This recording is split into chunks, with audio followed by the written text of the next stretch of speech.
Hello viewers. क्या आपके जहन में कभी ये क्वेश्चन आया है कि जब एक इंसान डेथ के बेड पर होता है, मौत के बहुत करीब होता है, तो उस वक़्त उस इंसान के क्या रिग्रेट्स होते हैं, किन चीज़ों पर वो अफ़सोस कर रहा होता है। मेरे हाथ में एक ऐसी ही बड़ी ही इंटरेस्टिंग बुक है और बुक का नाम है top most 5 regrets of the dying. यानी एक इंसान जब मौत के बहुत करीब होता है तो उसके जो टॉप मोस्ट रिग्रेट्स होते हैं, वो टॉप मोस्ट 5 रिग्रेट्स क्या हैं। इस बुक को लिखा है ब्रोनी वेयर ने। ब्रोनी वेयर बाय प्रोफेशन एक नर्स थी और हॉस्पिटल में वो एक ऐसे डिपार्टमेंट में काम करती थी जहाँ ऐसे पेशेंट्स को लाया जाता था जो कि मौत के बिल्कुल करीब होते थे। और ऐसे हज़ारों की तादाद में पेशेंट्स के साथ ब्रोनी वेयर को एक लंबा अरसा उनका केयर करने का मौका मिला, उनके साथ कम्युनिकेट करने का मौका मिला। और इस दौरान उनको जो इन्फॉर्मेशन मिली उसको उन्होंने इस बहुत ही इंटरेस्टिंग बुक की शक्ल में शाया किया।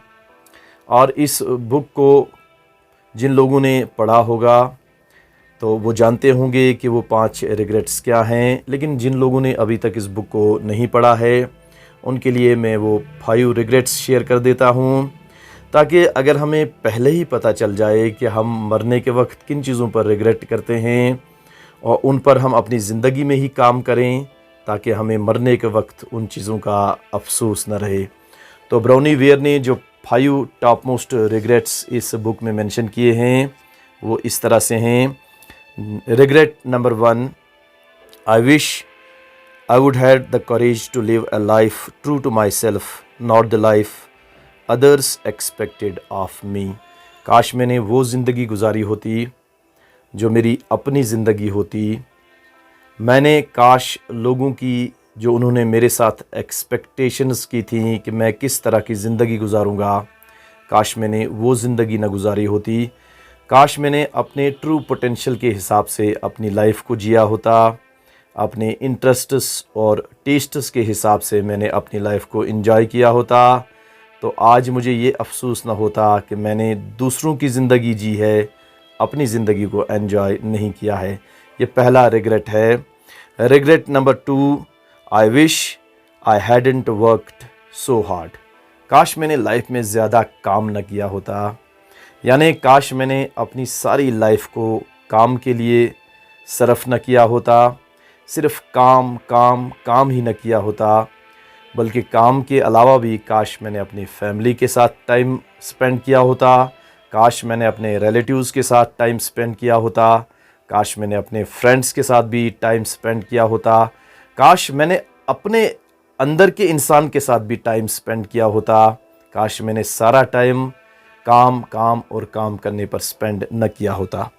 Regret number 3, I wish I would had the courage to express my feelings. काश मुझे इतनी हिम्मत मिली होती कि मैंने अपनी फीलिंग्स को एक्सप्रेस किया होता। जहाँ टाइम पर मुझे लोगों के साथ प्यार की फीलिंग्स को एक्सप्रेस करना होता, मैंने उन फीलिंग्स को एक्सप्रेस किया होता।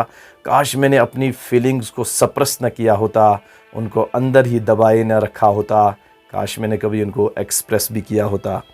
Regret number 4, I wish I had stayed in touch with my friends.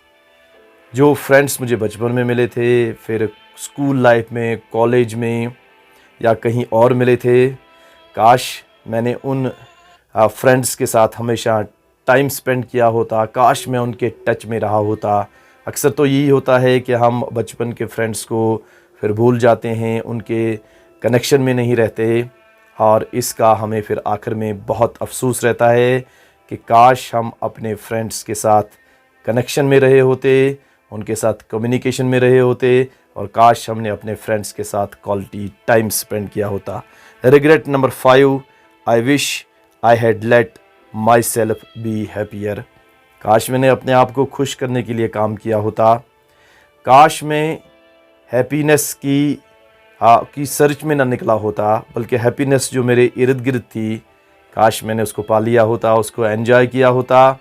तो ज़िंदगी में खुश रहना बहुत इम्पॉर्टेंट है, और खुशी आपके इर्द गिर्द घूम रही है, उसकी तलाश में ना निकलें, बल्कि उसको फील करना शुरू कर दें और उसको एंजॉय करना शुरू कर दें।